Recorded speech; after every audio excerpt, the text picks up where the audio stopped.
Saludos amigos, un gusto tener aquí en Multimedios del Caribe a Roberto Fulcar, ministro de Educación, y lo acompañan Ligia Pérez, viceministra de Asuntos Pedagógicos, y Diurka Pérez, directora de Comunicaciones. Sea usted bienvenido, ministro. Un placer, es un gusto volver a estar aquí. No es mi primera vez y tengo bonitos recuerdos de muchas entrevistas acá. Muchas gracias. Usted está administrando un Ministerio de Educación en medio de una situación, como todos sabemos, inédita, única, una pandemia. Y este año lectivo uno sabe o imagina que tiene más que implicaciones también costos. Con relación al último año lectivo, 2019-2020, ¿qué diferencia se está produciendo en términos de costos? ¿Qué le cuesta ahora a la República o qué le ha venido costando montar un programa escolar en unas condiciones tan excepcionales? Mire, realmente el presupuesto de este año es el mismo presupuesto del año pasado. Debió haber sido un poco más, pero por la situación económica en la cual la pandemia ha colocado al país, obviamente no había posibilidad de elevar el presupuesto en este año. De hecho, muchas otras instituciones del Estado recibieron reducciones presupuestarias. Gracias a Dios el presidente quiso mantener el mismo presupuesto para educación. Lo que cambió fueron las prioridades por el nuevo contexto en el que nos toca trabajar. La prioridad, uno de los costos fundamentales de este año ha sido lo del cierre de brechas, por ejemplo. La inversión importante que estamos haciendo. Cierre de brecha digital. Digitales y de otra naturaleza. Por ejemplo, además de esa brecha digital en la cual estamos invirtiendo una cantidad importante de dinero para la adquisición de dispositivos tecnológicos para los profesores que ya tienen todos. No existe un profesor del sector público al cual no se le haya entregado ya una computadora y además no se le haya capacitado en el uso de tecnologías y también en desarrollo de competencias para la modalidad de educación a distancia.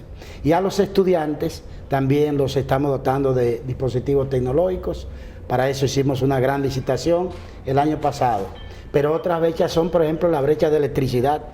Nosotros encontramos cerca de 3.000 planteles sin energía eléctrica y dotarlos de energía eléctrica, de electricidad, conlleva un costo importante. En este momento que se realiza esta entrevista, nosotros estamos preparando en términos de agua potable una gran cantidad de escuelas. ¿Tiene un número? Bueno, nosotros tenemos alrededor de 500 centros educativos que no tienen agua potable ni tienen solución de agua potable. ¿Que se van a quedar así? No, digo que no tienen instalaciones para dotar. Pero la están dotando. La estamos dotando. En este momento tenemos brigadas en 48 municipios del país, viendo una por una todas las escuelas, porque en esos 48 municipios es donde va a iniciar el retorno gradual a la clase. De manera que lo que ha cambiado no ha sido el monto del presupuesto, sino la prioridad. La prioridad es el cierre de brechas, de electricidad, de dotación de dispositivos tecnológicos, de acondicionamiento de la planta física, donde hemos encontrado un problema muy grave, porque cuando comenzamos a invertir el 4% del Producto Interno Bruto en educación, el Estado se desbordó construyendo nuevas escuelas, pero olvidó la planta física existente y entonces tenemos un gran trabajo en marcha para garantizar abandono de la planta física. Mantenimiento. Aquí hay escuelas que en 20 años no recibieron una mano de pintura o no una llave que se dañó hace 5 años y a nadie se le ocurrió que simplemente había que comprar esa llave o repararla para que ahí hubiera agua corriendo, o una escuela que está a 50 metros del paso de las tuberías de INAPA y a nadie se le ocurrió que es importante que esa escuela tenga agua corriente para esos sistemas sanitarios. Ese conjunto de brechas ocupan una parte importante del presupuesto, junto con el tema de la transmisión de las clases por televisión y la producción de las clases virtuales. Antes de la próxima pregunta, pero se me ocurre a mí pensar, bueno, las autoridades, el gobierno, pero a los dueños de esas escuelas, vale decir, profesores, directores, los mismos estudiantes. ¿Cómo podía admitirse que eso estuviera así, sin que ellos accionaran?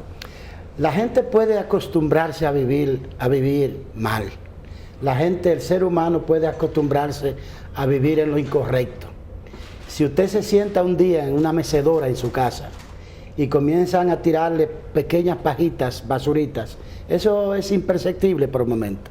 Pero usted puede ir acostumbrándose y adaptándose a eso y terminar con la casa llena de basura y usted respirando dentro de la basura por un problema cultural. Además, nosotros somos muy de la coyuntura y de la moda. Y un vicio que tiene la República Dominicana histórico, un vicio histórico es desatender sus inversiones.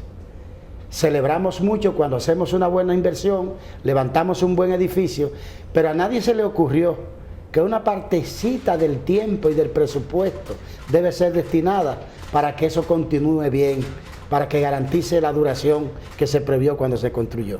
Entonces, en este momento, nosotros tenemos 48 brigadas en 48 municipios del país atendiendo el tema de planta física, de pintura, de agua corriente, de sanitarios y en sentido general del ornato para garantizar el retorno digno de los estudiantes. Pregunta de esta fase, y entonces lo voy a dejar con ellos. Pero usted comenzó en agosto, a partir del 16 de agosto. Teníamos las escuelas cerradas. ¿Cómo ustedes hicieron para afrontar lo que ha sido precisamente este proceso de educación a distancia mediante los instrumentos que conocemos? ¿Cómo ustedes manejaron eso? Si puede reconstruir o contar cómo fue todo aquello. ¿Qué implicó? Y además usted acaba nuevecito ahí, no tenía una experiencia anterior. De ese tipo no había experiencia en ningún sitio del mundo. Le quiero decir que esta es la primera vez que me hacen esa pregunta. Y se lo agradezco. Probablemente solo el equipo que me acompaña y las familias del equipo que me acompaña sabe lo que ha significado para nosotros estos 7 meses. El equipo que dirige el Ministerio de Educación, del cual me siento agradecido y orgulloso, muchos hombres y mujeres buenos, comprometidos con la gestión educativa y comprometidos con la educación porque son educadores todos. No tuvimos Navidad. El 24 de diciembre a las 4 de la tarde había reunión en el Ministerio de Educación trabajando estos temas. Nosotros comenzamos, espoleados por la situación, a hacernos la primera pregunta. Y esa primera pregunta fue, bueno, no podemos ir a clase con COVID, no podemos correr un riesgo tan grande de que se nos enferme la comunidad educativa, los estudiantes que tanto brincan y saltan y se mueven, los profesores, el cuerpo directivo y por ende la familia, porque todo lo cuanto le ocurre a la escuela, le ocurre también a la familia, porque es una extensión. Por eso digo, la actividad social que más moviliza en la República Dominicana hoy es la educación. Más de 3/4 parte de la población todos los días hace algo relacionado con el quehacer educativo. Nos preguntamos, y entonces, si no podemos ir a la educación presencial, ¿qué vamos a hacer? Nos queda una opción. Vamos a la educación virtual. Pero la educación propiamente virtual no era posible porque la educación virtual es la que se ejerce a través de la internet. Y no teníamos en el país condiciones para que todos los hogares pudieran tener en ese momento internet, ni todas las familias, ni todos los estudiantes, ni todos los profesores. Dijimos, bueno, vamos a hacer educación a distancia. Pero para hacer educación a distancia necesitamos que la familia colabore. Y yo hice una encuesta, entonces el 98% de los padres, madres y tutores dijeron, sí, nosotros queremos colaborar, queremos participar. Pero ellos, aunque tienen la voluntad de ayudar, no tenían, sin embargo, las competencias, las cualidades metodológicas, psicológicas, pedagógicas, para que ese trabajo de ayudar a los hijos les resultara fructífero y no resultara en frustración o en generación de nerviosismo o de un estrés severo, tanto en ellos como en los hijos. Entonces decidimos hacerle una inducción a los padres, una preparación. Y dijimos, para ello necesitamos a los profesores, que sí las tienen esas competencias. Bueno, pero ocurre que los profesores sí tenían esas competencias, Pero entonces los profesores no tenían una computadora para hacerlo y no tenían dominio de la didáctica y de la metodología de la educación a distancia. Entonces comenzamos al revés. Comenzamos preparando a los profesores que iban a dar las clases. Y le dimos una capacitación a 127,000 profesores, incluyendo más de 20,000 del sector público, del sector privado, a los cuales capacitamos de forma gratuita, sin ningún costo. Y a la vez le dimos también una computadora a cada profesor del sector público. Con ellos y a través de un canal de padres comenzamos a educar a la familia y preparamos lo que llamamos el cuadernillo, que se ha hecho famoso, porque eso permitía que la familia pudiera colaborar con sus estudiantes en el proceso educativo. Pero luego vimos que eso tenía un problema, porque aquí ni la radio llega a todas partes, ni la televisión llega a todas partes, ni la internet llega a todos los hogares. Y nosotros sí tuvimos que hacer por necesidad lo que no ha hecho ningún país del mundo, ninguno, director. México, por ejemplo, tiene avances importantes en lo que tiene que ver con la educación por televisión. Chile o Costa Rica son los pioneros de la producción masiva de material impreso. En algunos países que tienen zonas aisladas, como Brasil, por ejemplo, como El Salvador, han desarrollado buenas experiencias de educación a través de la radio. Pero como nosotros no tenemos un nivel en el país de desarrollo que nos permita con una de esas vías o con uno de esos medios llegar al universo de los estudiantes y de los hogares, nos vimos obligados a hacer una articulación, una combinación multimedios de cuadernillos, de televisión, de radio y de internet. Esa combinación ha sido la que nos ha permitido llegar a todos los hogares. Pero estas soluciones no las leímos en un libro porque no había libro que comprar para estudiar, ver cómo resolver un problema con COVID. No podemos contratar un asesor porque nadie es experto en educación con COVID. Fue inventando, fue recreando situaciones y además vamos a estar claros, los propios problemas empujándonos, las dificultades empujándonos a buscar soluciones alternativas. Todos los días buscábamos soluciones. Y entonces hicimos un llamado a profesores destacados que quisieran ser especie de profesores modelos, que por cierto me preguntan mucho y le preguntan a la viceministra técnico-pedagógica, le preguntan a Diolca y a los funcionarios del MINER, ¿de dónde fue que trajimos esos profesores tan buenos que están en televisión? Esos profesores no llegaron en avión ni en barco aquí. Esos son profesores de la República Dominicana, la mayoría del sector público, otros del sector privado, que los tenemos ahí en las aulas y que nunca tuvieron oportunidad de compartir, de demostrar sus cualidades y su competencia. Y nosotros les hemos dado confianza. No les preguntamos nada que no fuera un casting, buscamos un profesional junto con el equipo de currículum del ministerio, con el equipo de psicología, porque ese es un tema muy delicado. Examinaron como 500, ¿verdad, Ligia? Y de esos escogimos a unos 60, que son los que hoy están dando la clase que ustedes ven por televisión. Así ha sido ese proceso, redescubriéndonos, inventándonos, corriendo riesgos, soportando a veces críticas que nos fortalecen y nos ayudan a encontrar mejores caminos, pero también otras, porque también tenemos gente en la República Dominicana que usted les regala el cielo y no lo disfrutan porque se dedican a buscarle una mancha al cielo. Pero incluso de esas críticas aprendemos, de la más feroz, de la más dura, porque aquí se trata de un servicio público que no es propiedad de nosotros. Y este no es un plan, porque nosotros lo que estamos haciendo es implantando un nuevo modelo educativo en el país que venimos reflexionando por 20 años. El problema fue que nos tocó con COVID-19. Nadie previó que iba a ser con coronavirus y lo que estamos viendo en este momento es la manera en que el modelo que proponemos puede expresarse en este contexto complicado del coronavirus. Ministro, ¿y esa innovación en la aplicación de ese modelo que estamos innovando? Claro. Por el propio momento en que se produjo, ¿ha incidido, ha tenido alguna mella en la calidad que se requiere en la educación? Yo quisiera que Ligia Pérez, nuestra viceministra de Servicios Técnicos Pedagógicos, hable de la calidad y del modelo. Como bien decía el ministro, a raíz de que asumimos la gestión y del contexto que nos ha tocado, pues nos pusimos a buscar alternativas que pudieran suplir una educación de calidad a nuestros estudiantes. Esta innovación, porque realmente, como usted dice, es una innovación, ha incidido de manera muy positiva y de manera contundente.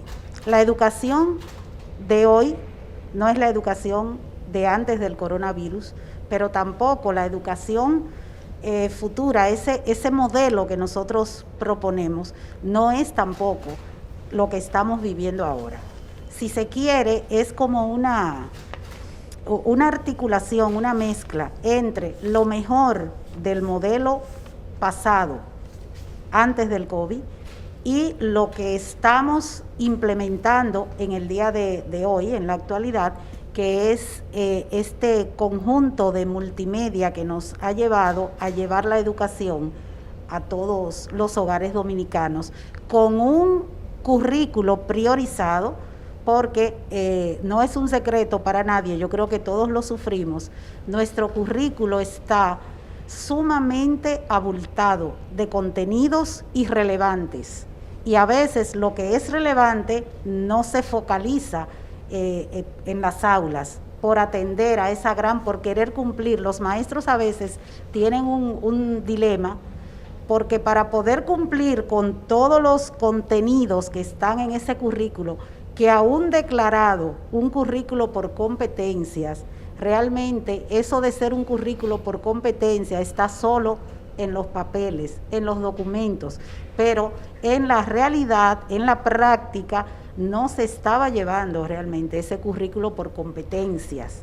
Entonces, nosotros, esta situación realmente nos ha dado como un puntapié, un empujón para que nosotros entonces lleguemos más rápido a donde tenemos pensado de llegar, porque incluso desde antes incluso de las elecciones, ya trabajando en el programa de gobierno, nosotros visualizamos este modelo fruto de más de 20 años de reflexión por parte del ministro y su equipo, en el cual yo me incluyo desde ese momento, desde ese tiempo, que no es algo improvisado, es algo que venimos reflexionando, que venimos pensando y que venimos proponiendo en todos los espacios donde nos ha tocado interactuar con estos temas. Siempre estamos proponiendo eso, pero era como clamar en el desierto, ¿verdad? Pero ahora nosotros tenemos la oportunidad y estamos trabajando para realmente implementar el modelo educativo que nos permita generar calidad en la educación. Entonces, esta forma ha incidido de manera muy positiva. Incluso, en principio, los padres estaban un poco renuentes. Sí, no tanto renuentes, sino como incrédulos de que esto pudiera funcionar. Y no solo los padres y las madres y las familias, sino casi toda la sociedad, porque, como bien dijimos ahorita, nosotros, todas las innovaciones producen esas reacciones de la gente. En principio, incredulidad, si eso va a funcionar, pero desde el momento que comenzaron a salir esas clases por televisión, que la gente vio de lo que se trataba, cuando le escuchaban por la radio, oye, de verdad que la reacción ha sido sorprendente. La gente, incluso yo he escuchado gente, donde quiera que llegamos, la gente nos dice, ay, pero esas clases sí están buenas. Yo estoy tomando clases, alguien me dijo un día, yo he vuelto a tomar clases de francés. Oye, qué profesor tan bueno ese de francés. Yo he vuelto a tomar clases de inglés. Yo no me acordaba de lo que era un adverbio. Y en una clase que estaba tomando mi hija de 5º grado, yo recordé todo eso y refresqué, qué bien, y me puse a conversarlo con mi hija. O sea, las reacciones han sido realmente positivas y esto ha marcado un antes y un después en la educación dominicana. Algunas de las acciones que se están tomando ahora, que fue fruto de una emergencia, se van a replicar o van a continuar cuando la situación vuelva a la normalidad, porque de hecho si vemos otras áreas, algunos cambios que ya estaban programados, que ya estaban ideados, hubo que acelerarlo por la situación de la pandemia, y lo que dice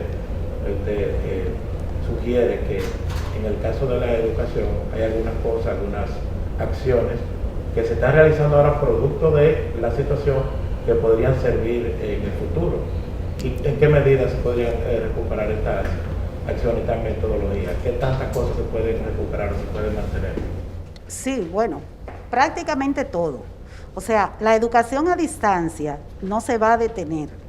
La educación a distancia va a venir a reforzar realmente la presencialidad, porque el uso de la tecnología, que es algo que está desde muchísimos años, digamos, cacareándose, que sí, que se está empleando la tecnología, pero no con una visión pedagógica realmente, que es lo que nosotros le hemos impregnado a esto. O sea, usar la tecnología no es saber prender la computadora, saber bajar un archivo, eso no es el uso de la tecnología aplicada a la educación, que es en lo que nosotros hemos capacitado y vamos a seguir capacitando, porque cada día hay innovaciones que nosotros tenemos que irlas incorporando y siempre entran maestros nuevos que hay que irlos también capacitando y también actualizando a los que ya están capacitados. O sea, este es un proceso continuo, no es ya capacitamos tanto y no nos detenemos ahí, continuamos capacitando. Y ahora, a partir del día 6, que como bien anunció el ministro, ya retornamos a las aulas bajo las condiciones que nos ha indicado Salud Pública, pues como el retorno es voluntario, quizás haya un padre, una familia que no quiere enviar a sus hijos, perfecto, es su derecho y lo contempla el protocolo, pero no pasa nada, porque ese niño va a continuar, o esa niña van a continuar recibiendo sus clases por televisión, como hasta ahora lo han estado haciendo, y el maestro o la maestra dándole seguimiento, como hasta ahora han estado haciendo desde que inició el año escolar. O sea que la educación a distancia, en este momento por esa razón, pero luego que volvamos totalmente a la normalidad, pues seguirá también la educación a distancia como reforzamiento para fortalecer esa educación presencial. Todo ese esfuerzo, todo lo que ustedes han hecho para organizar lo que está ocurriendo, ¿qué fruto está dando? Hay una evaluación, el ministerio tiene información de resultados, es decir, ¿qué dicen, digamos, los estudios, las investigaciones acerca del impacto que tiene el programa, si los muchachos están aprendiendo realmente? ¿Qué han descubierto? ¿Qué tienen? Sí, mire, en primer lugar, todas las direcciones del ministerio que tienen que ver con los distintos niveles educativos y la dirección de currículo, hacen monitoreos mensualmente de cómo han ido en base, claro, porque nosotros tenemos que evaluar en base a los recursos que estamos utilizando y la metodología y el currículum priorizado que estamos utilizando. Entonces, los directores de niveles y los equipos del MINER pues monitorean mensualmente cómo están digamos, devolviendo esas tareas, esos trabajos, los estudiantes, y eso se está registrando y ellos tienen unas orientaciones de cómo van a ir realizando esa evaluación, porque, ojo, tenemos que sacarnos de la cabeza lo que son los exámenes como instrumentos de evaluación, como instrumentos, porque no son instrumentos de evaluación, más bien de medición. Entonces, no es que vamos a desarraigar los exámenes tampoco. Los docentes aplican pruebas para ver también cómo están respondiendo, pero lo que más tiene peso en esta evaluación son los trabajos, las tareas, cómo los estudiantes responden a esas tareas y cómo van progresando en la realización de esas tareas. Cada cuadernillo de los que estamos utilizando tiene tiene integrado cómo se evalúa ese cuadernillo. Al final, o sea, no el cuadernillo, sino los estudiantes en base a lo que están recibiendo a través de ese cuadernillo. Y cada clase también. Exacto, y cada clase, porque cuando termina una clase por televisión, por ejemplo, si están dando la clase de primer grado, yo soy maestra del primer grado, ustedes son alumnos de primer grado en distintas zonas del país. Ustedes están viendo la misma clase que estoy viendo yo, pero como yo, hay miles de maestros que están viendo también esa clase, o cientos de maestros del primer grado que están viendo esa clase. Una vez termina la clase, o la están escuchando también, porque los que no tienen televisión, pues lo hacen por la radio, pero todos tienen el cuadernillo base de esas clases. Entonces, terminada esa clase, esa transmisión, entonces le toca a cada maestro con su grupo, que lo tienen asignado, sus 30, 35, 40 estudiantes, la cantidad que sea, pues toca que ellos le den seguimiento. Ese seguimiento, o sea, virtual el seguimiento. Lo hacen a través de WhatsApp, por grupos de WhatsApp, lo hacen lo hacen hasta por llamadas telefónicas. Y en los casos donde ellos detecten que los estudiantes no se han conectado o no se han podido comunicar con ellos, hasta visitan la casa. Visitan la casa y los padres van al centro educativo a llevar las tareas que los niños hacen. La llevan al centro educativo. ¿Cada día? No, cada viernes. O sea, porque los profesores están en el aula. Sí, porque es que los profesores están en las aulas. Exacto, los profesores están en las aulas. Los profesores no van a retornar a las aulas ahora. Los profesores están en las aulas desde que iniciamos. Claro, los que tienen algún tipo de comorbilidad, o que pasan de la edad estipulada por salud pública, lo hacen desde la casa, pero el director del centro tiene el deber de darle el seguimiento para saber que ese maestro está conectado con sus estudiantes. Me llega me retrotrae la memoria el tema de los folletos, que a veces, cuando uno estaba en la universidad, por ejemplo, sí. El folleto está como que no... ¿Y cómo era que le decían a uno? El folleto se lo dejé en la fotocopiadora le decían los profesores, ¿verdad? Sí. De la esquina, ¿no? Exacto, como que es un poco como desincentivo al libro, porque generalmente, al ser algo resumido, no sé si eso pudiera afectar la calidad incluso al final de la educación. Mire, un folleto jamás sustituirá un libro. De hecho, nosotros en el Ministerio de Educación estamos muy comprometidos con la promoción de la cultura de la lectura. De hecho, hace poco lanzamos el programa Dominicana Lee, que es una política bastante activa para promover puntos de lecturas en determinados lugares. Incluso estamos teniendo experiencias positivas, bonitas, de gente que va y pide un libro para llevárselo prestado y lo devuelven, que es una cosa muy, muy buena y muy bonita. Este cuadernillo no es un folleto, porque un folleto es un resumen de un contenido o de una revista. Esto no es contenido, esto es más metodología. Esta es una guía para decirle a la madre, al padre, al estudiante o incluso al profesor cómo es que debe acompañar al estudiante en esa clase que se envió a distancia. Como un soporte. Es un soporte más bien metodológico que de contenido.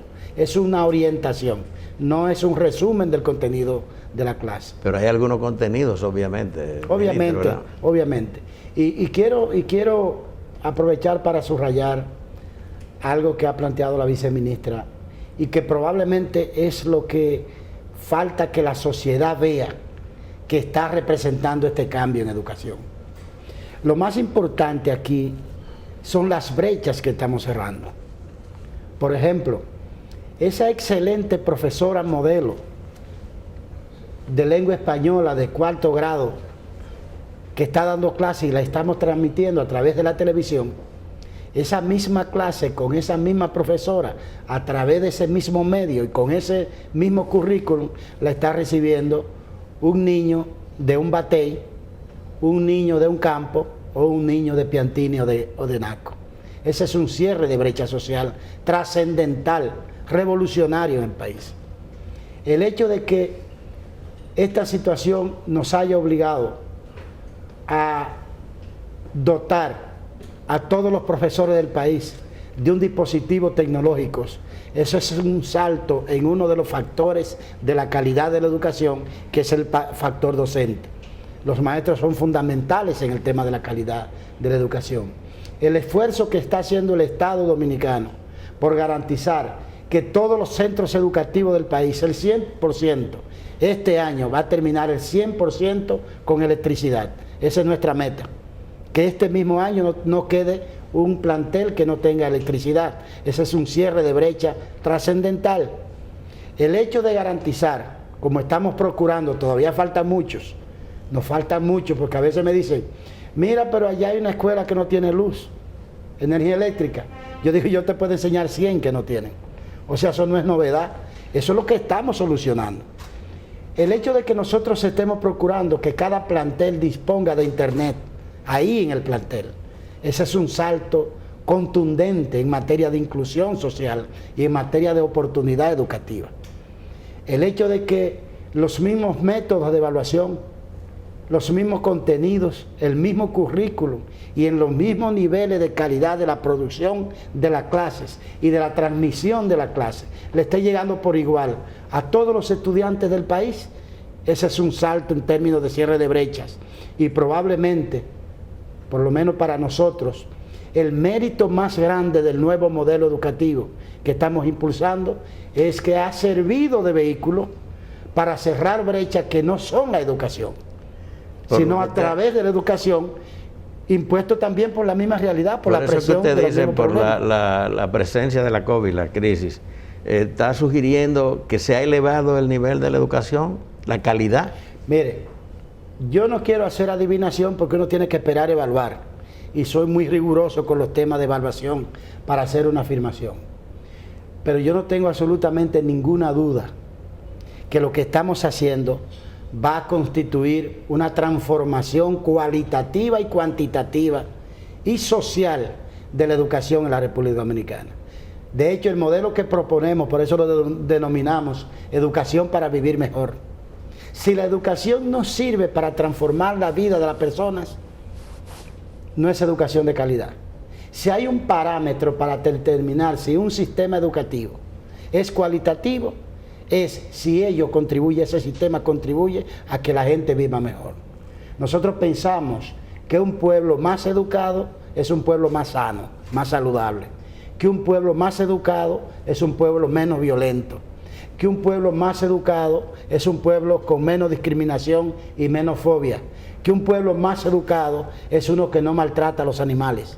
Que un pueblo más educado es uno que cruza menos el semáforo en rojo. De hecho, por eso nosotros decimos, esto no solamente salto tecnológico en la calidad, es global. Nosotros tomamos, como ha dicho la viceministra Ligia Pérez, lo mejor de la experiencia de la vieja presencialidad.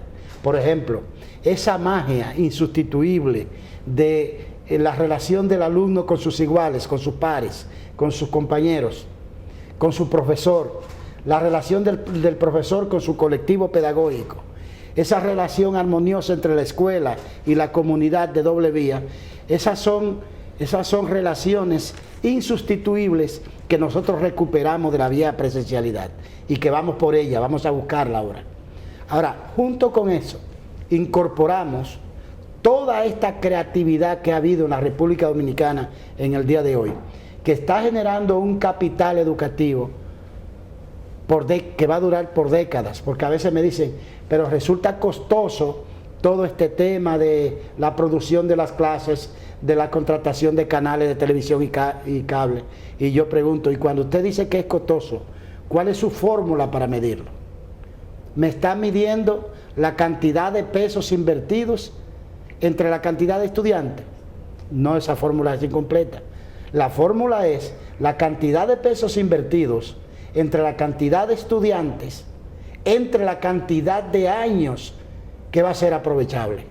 Cuando nosotros estemos ya en la plena presencialidad, vamos a seguir utilizando este capital de clases producidas, virtualizadas, que estamos creando. De tal manera que ese profesor... Todo eso se está grabando, ¿verdad? Totalmente, totalmente, con el mayor cuidado, con el mayor cuidado. Ese profesor de 8º grado, que ahora es el 2º de bachillerato, de matemáticas, de una escuela de Constanza, en vez de estar el martes en la noche con un cuaderno haciendo el plan de clase del otro día, ustedes saben qué es lo que él va a hacer. Va a bajar del backup del Ministerio, de la página del Ministerio de Educación, la clase que le toca al otro día, porque esa clase ya está grabada, y va a ver cómo lo ha hecho el maestro modelo, y ese va a ser el modelo para él.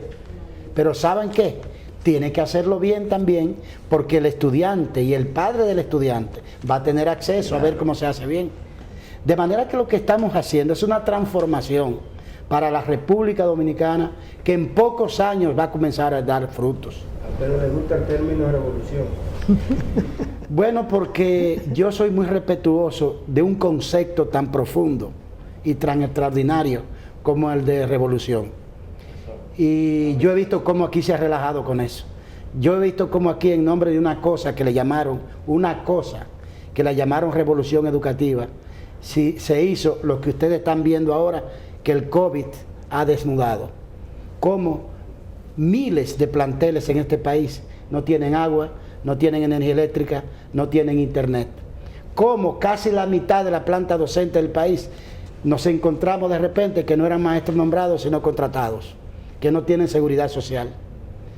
Cómo en nombre de esa cosa a la que llamaron revolución, se hicieron tantas cosas en la República Dominicana que convirtieron a 4% en 2 operaciones de negocios, una de bienes raíces y otra de alimentación escolar.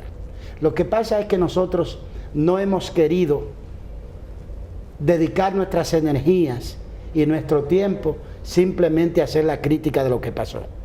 Pero no es porque no sabemos y no tenemos documentado todo lo que pasó para el momento oportuno el país lo sepa. Pero esta transformación que estamos haciendo con un adversario tan poderoso como el tiempo, porque todo lo que hacemos es con el tiempo empujándonos, y eso nos obliga a la simultaneidad. Es un equipo que no duerme, que trabaja 19 horas 7 días de la semana para garantizar que cada cosa esté a tiempo, para garantizar llevar orientación a la población, porque a veces todos no podemos de Dios.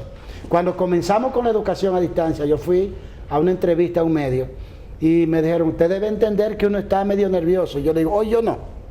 El más nervioso es que soy yo, porque a mí es que me van a mirar si esto fracasa. Claro. Primero, y a mi equipo. Claro, nosotros tenemos plena conciencia de lo que hacemos. Cada paso que damos lo reflexionamos, lo consultamos, nos criticamos uno con otro, preguntamos, ensayamos para garantizarle al país que le estamos dando lo mejor de nuestra conciencia, de nuestro tiempo, de nuestro trabajo. Y el tiempo que debimos dedicar a las críticas a lo que pasó, lo estamos dedicando con creces a esta gran construcción que estamos haciendo. Ese es el otro factor de ruptura y de cierre de brechas, la estandarización del nivel de calidad. ¿Por qué? Porque esa clase modelo que da un profesor, aun cuando retornemos a la semipresencialidad y a la presencialidad, todos los profesores de esa asignatura, de ese nivel, tendrán un solo modelo de la clase. Allá en la frontera, acá en la capital, en Santiago, en Samaná, en Montecristi, en Dajabón, en Elías Piñas, en Asua, en todas partes. Y vamos a encaminarnos al sueño de nuestro modelo educativo de que en la República Dominicana es una sola. Y si la República Dominicana es un solo país, debe tener una sola educación. No importa que se sirva desde manos privadas o desde manos públicas.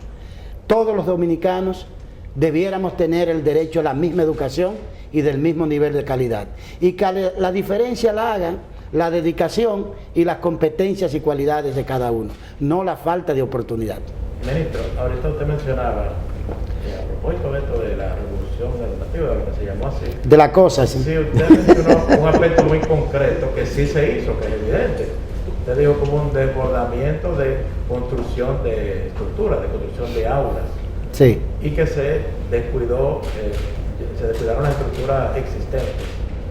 Pero nosotros tenemos muchos años escuchando el tema del déficit de aulas que hay en el país. ¿En alguna medida se ha logrado controlar? ¿Cuál es la situación actual? ¿Todavía se necesita, a pesar de ese desbordamiento, se necesita construir más aulas? ¿Cuál es la situación actualmente? Obviamente el déficit de aula después del 4% se ha reducido significativamente. Se ha reducido significativamente. De hecho, en este año escolar nosotros no hemos iniciado aulas nuevas, sino que hemos ido a recuperar las que tenemos. Porque aquí hay un tema de prioridad. Nosotros no somos un país rico. Nosotros tenemos que priorizar los recursos limitados de que dispone el Estado Dominicano, que por cierto ha hecho una inversión importante en educación. Y entonces, en términos de planta física, nuestra principal prioridad en este año escolar es la de garantizar, recuperar la planta física existente, reorientar los lugares de la plantación de planta física. Usted sabe que en este país hay escuelas construidas en comunidades que no habitan personas. ¿Cómo? Porque ahí había que comprarle un solar a alguien. Eso ¿Cuántos es así. casos? Bueno, no le voy a decir el número porque no lo tenemos contados, pero sí tenemos casos y le vamos a suministrar pronto. Eso casos es insólito. Como casos como eso. O una escuela que hace 10 años la construyeron, entre comillas, y la dejaron sin terminar y nadie sabe por qué. Bueno, de esa iba, hay muchos casos. O un ingeniero que va al Ministerio de Educación y le dice, mire, yo en un sorteo me saqué una escuela, o yo participé en un concurso para construir una escuela. ¿Y usted ganó el concurso? Le preguntamos, sí. Bueno, pero vamos a ver, la está construyendo, le pagaron. No, porque no he encontrado el terreno donde la voy a hacer, porque nadie me dijo que había terreno. Era la necesidad de hacer esa asignación de esa obra. Nuestro fuerte en materia de planta física va a venir cuando comencemos el proceso de transformación, que es una de las políticas que estamos haciendo. Cuando comencemos el proceso de transformación de liceos tradicionales en institutos politécnicos. ¿Por qué? Porque la empleabilidad es uno de los pilares del modelo educativo de educación para vivir mejor. Eso significa que el país debiera aspirar a que sus bachilleres graduados puedan, si quieren, continuar sus estudios universitarios, pero si quieren y necesitan, puedan vivir de lo que aprendieron en el bachillerato. Hasta el día de hoy, un bachillerato es básicamente para darte un derecho a ir a la universidad y a colocar en el lado izquierdo de la mesa, frente a la mesa del comedor de la casa, para satisfacción de papá y mamá, un papel que te dice que tú eres bachiller. Y cuando vas a buscar trabajo, te preguntan qué sabes hacer. Y tú vas a responder una de dos cosas. O como buen dominicano dice, yo sé de todo. O como persona sensata va a decir, no sé de nada. Entonces, la empleabilidad la vamos a procurar a partir de la transformación del currículum y la transformación de las instituciones de educación media, que son los liceos tradicionales, en una buena parte en institutos politécnicos. Claro, eso es un proceso, porque esa es una transformación bastante costosa y bastante trabajada en materia de reorientación de los planes de estudios y del currículum. Ministro, ¿qué hacer con, digamos, las condicionantes de la ADP, por llamarla de alguna manera, respecto a la presencialidad? Que ellos dicen, bueno, vamos, pero sí, pero si aquella cosa o esta. Mire, en la víspera de anunciar que íbamos a comenzar este retorno gradual, que yo quiero insistir, es un retorno calculado, controlado, gradual, es voluntario si la familia quiere, y es, eso sí, rigurosamente bajo consentimiento de la familia. Todo niño que asista a la escuela debe tener por escrito un papel, un consentimiento escrito de su padre, de su madre o de la persona que ejerza su tutoría. pero además bajo un estricto protocolo, que no sé si Ligia lo trajo para que se lo demos, y si no se lo enviamos ahorita, bajo un estricto protocolo de control. Y con la conciencia y los ojos abiertos de que no podemos, si tenemos 40 muchachos en el aula o 35, introducir 35 estudiantes en estas condiciones en el aula. Lo vamos a separar por grupos. ¿Cuál es la ventaja que tiene la República Dominicana? Que muchos países no pueden hacer eso. Porque si tú no tienes otra solución, se te quedan sin clases los estudiantes que ese día no van al aula. Pero en nuestro caso no, porque mantenemos la educación a distancia. El día que no te toca ir, que a tu grupo no le toca ir, ese día recibe la educación a distancia. Y al otro grupo que no va mañana, recibe la educación a distancia. Pues previo al anuncio, nosotros recibimos una nota, una carta de la Asociación Dominicana de Profesores, planteando una serie de condiciones. Y nosotros, siguiendo la política que hemos tenido frente al gremio y frente a toda la sociedad civil, a todas las instituciones, le decimos, ¿por qué en vez de mandarnos cartas, no nos juntamos y hablamos? El mismo día le dije, ¿ustedes quieren conversar? Yo hoy puedo, tumbo cualquier otro compromiso de mi agenda y vámonos a reunir. Cuando nos reunimos, todo lo que ellos plantearon, nosotros estábamos de acuerdo. Es parte del protocolo. Ellos dicen que se prioricen a los profesores en la línea de la vacunación. Bueno, ya nosotros habíamos hablado con el presidente de la República y con la vicepresidente Raquel Peña, que coordina el Gabinete de Salud, y con el Ministerio de Salud para esa prioridad. Se están vacunando. Y se están vacunando. Quiero anunciarle hoy a ustedes aquí, es la primera noticia que damos al respecto, que al día de hoy que se produce esta entrevista, llevamos el 82% de los profesores vacunados ya. De manera que de aquí al 6, yo espero que hayamos vacunado, salvo alguna excepción que pueda ocurrir, pero a la casi totalidad de los profesores. ¿Cuántos son los profesores? Los profesores son 113.000 del sector público y unos 30.000 del sector privado. En general, Yo quiero decir que también estamos incluyendo los centros de vacunación que organizamos, estamos incluyendo el personal de los colegios privados. en general se puede decir que hay una suerte ya de consenso entre ustedes y la ADP.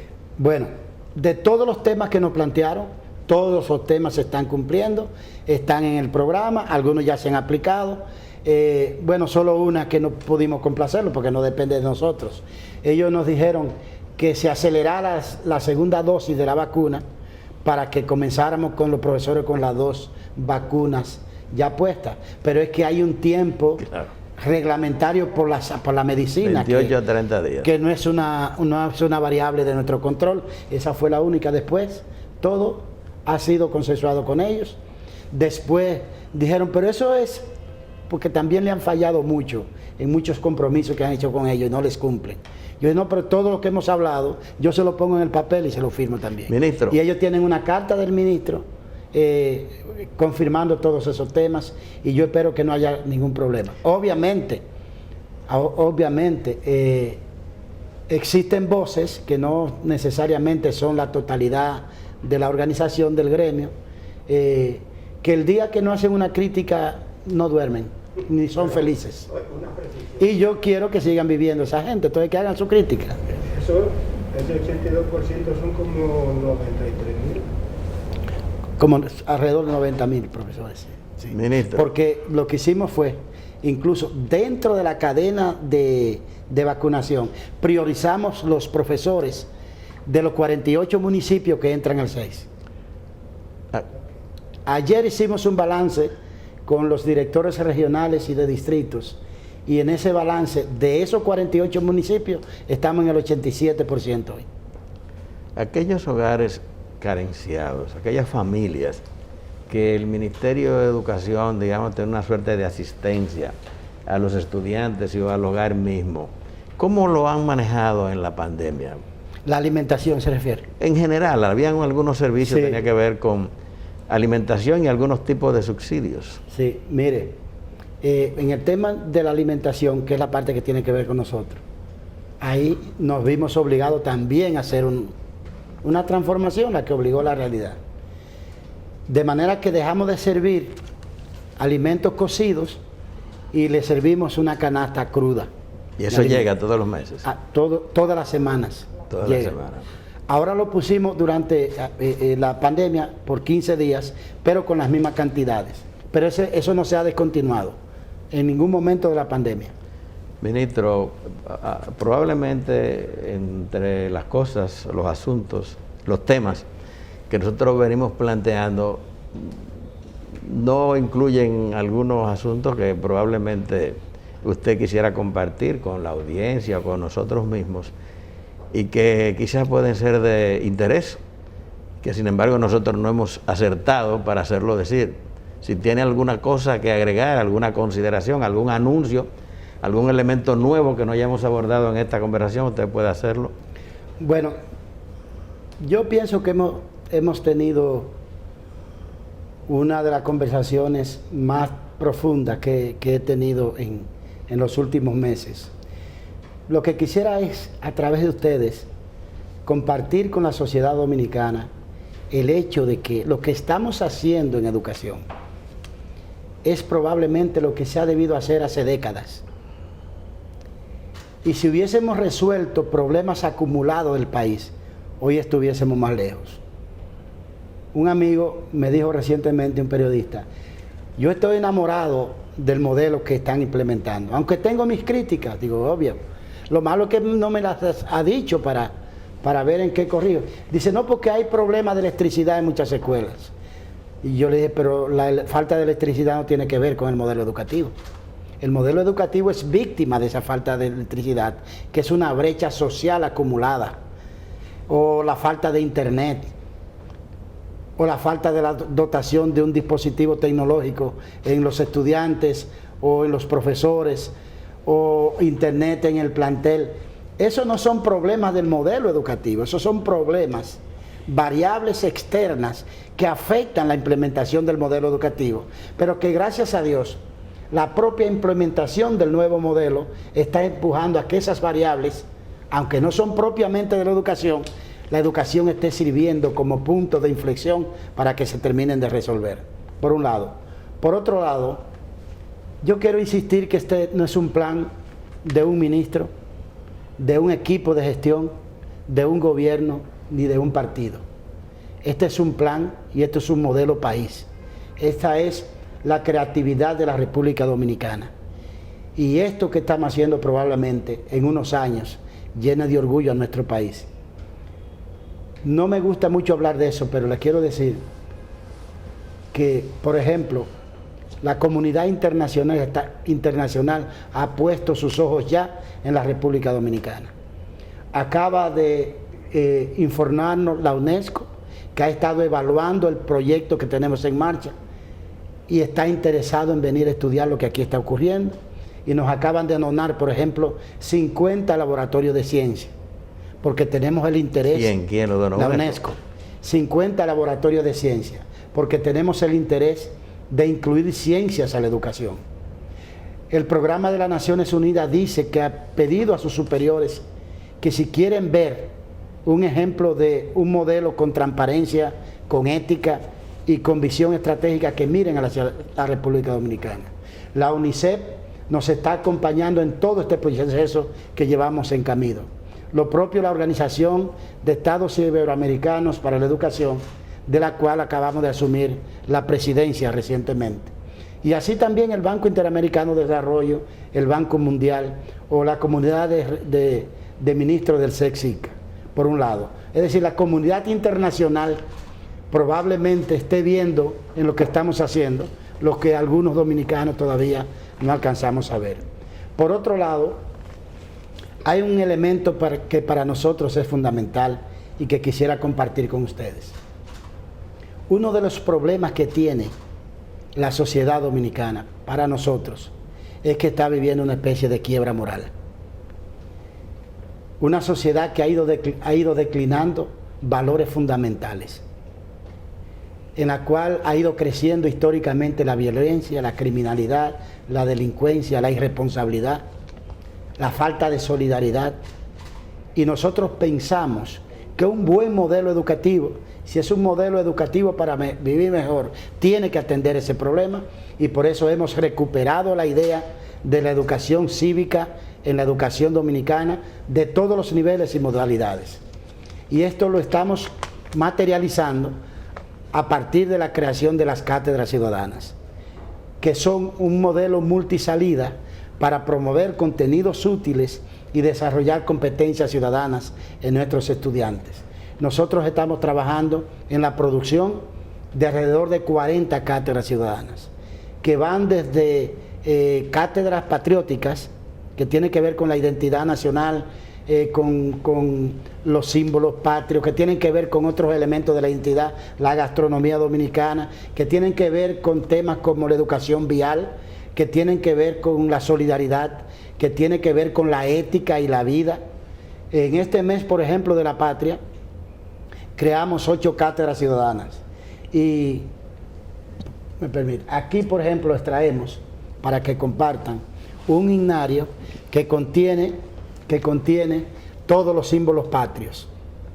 Pero como lo que a nosotros nos interesa en el Ministerio de Educación, porque cuando anuncié que procurábamos que todos nuestros bachilleres se supieran el himno completo, no es para que se haga una botella, no es para que lo memoricen simplemente, es para que lo comprendan y para que aprendan a valorar lo que esos signos representan, cada palabra, el contexto histórico en el que se escribieron y lo que representan ellos en la construcción de la identidad dominicana. 8 cátedras ciudadanas que también se las vamos a compartir. Una sobre Duarte, una sobre Mella, una sobre Sánchez, una sobre el escudo, una sobre la bandera y una sobre el 27 de febrero. Pero estamos trabajando otras importantes cátedras. Por ejemplo, estamos trabajando una cátedra sobre merengue. Nuestra juventud tiene que saber qué es lo que el merengue históricamente ha representado en nuestra conformación histórica, como nación, como país. Imagino que hay una sobre la Constitución, ¿verdad? Ya grabamos, ya hicimos la cátedra Constitución en un acuerdo con el Tribunal Constitucional, ya grabamos la cátedra, pero oigan qué cosa más hermosa. Hicimos, por ejemplo, con el presidente del tribunal, una cátedra formal, más adulta, más para los bachilleres, los que están cerca de terminar. Y entonces con estudiantes, con niños y niñas, hemos puesto que ellos uno con otros se enseñen. Por ejemplo, una niña enseñándole a su compañerito que es un derecho. ¿Y cuáles derechos tienen de los niños? Derecho a una familia, derecho a un hogar, derecho a la educación, derecho a ser respetados. Estamos trabajando la cátedra Constitución. Hicimos un acuerdo también con el Instituto Duartiano. Ya estamos produciendo la cátedra Medio Ambiente. Estamos trabajando en la producción de la cátedra de Educación Vial, porque pienso que es en la escuela donde vamos a enseñar que no debemos pasar el semáforo en rojo. Es decir, en un resumen, nosotros quisiéramos, más que titular bachilleres, es graduar ciudadanos. Señor ministro. Ese es parte de los pilares del modelo educativo, Educación para Vivir Mejor, que proponemos y que pedimos con toda humildad a toda la sociedad dominicana, a las familias, a los profesionales, especialmente a ustedes que son la correa de comunicación de lo que hacemos con la sociedad, a que nos ayuden con sus opiniones, con sus críticas, con su propuesta, a concretar este modelo educativo que probablemente sea el antes y después de nuestra querida República Dominicana. Señor Roberto Fulcar, ministro de Educación, gracias por aceptar nuestra invitación, por venir aquí a compartir con Multimedios del Caribe. Gracias también a Ligia Pérez, viceministra de Asuntos Pedagógicos, y a Diurka Pérez, colega directora de Comunicaciones. A todos, gracias por acompañarnos. Y a los amigos de CDN, gracias por seguirnos durante toda esta conversación. Pásenla bien.